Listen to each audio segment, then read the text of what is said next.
With a router bit, with an edge tool, we have to worry about tear out. And so in order to minimize tear out, we're going to employ a technique called climb cutting, which means that we'll change the direction of the feed depending on the direction of the grain. So right now, as you can see, a cutter like this, it spins counterclockwise, right? So that means that if you look at the grain here, it's going to tear out along this edge, because this grain is going like this, and the bit is spinning like this. It's going to want to tear out because it's going against the grain. So what we do is we map out which way we feed it. So let's say from this point to this point, the bit spinning this way is going to be just fine because it's taking the grain along with the grain. So I'm just going to mark direction like so. Now from here, this point, this is against the grain, so we're going to actually feed the body that way. Same thing here, up to the midpoint, we're going to feed the body this way, and from this midpoint this way, and so on. Here,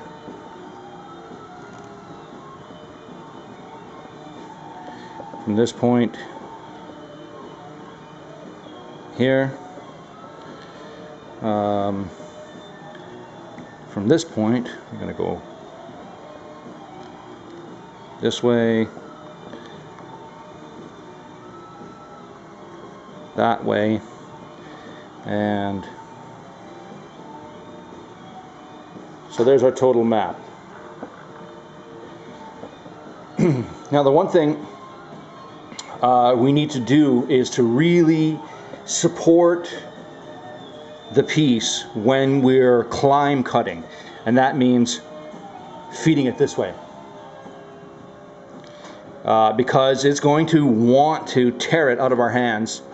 So we really have to avoid that. So it's slow feed. This is again another reason why we want to take off just a minimal amount of material. You don't want to leave your router bit a lot of material to have to hog out, because it's surely going to grab it and either take a chunk out of it or throw it out of your hands.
For any of you people that don't have a router table, actually this is probably a better alternative, is to use a handheld router like this Porter cable that I've got. Because with the router, first of all, you need to have the guitar on something that's non-slip, right? I've got a huge piece of sandpaper here, so it doesn't slide around.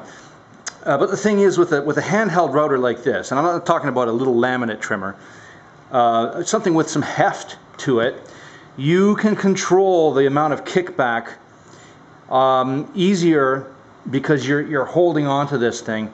you can control the amount of kickback when you're doing the climb cut a lot easier than holding on to a body and spinning it around. The leverage just wants to take it from you on a router table.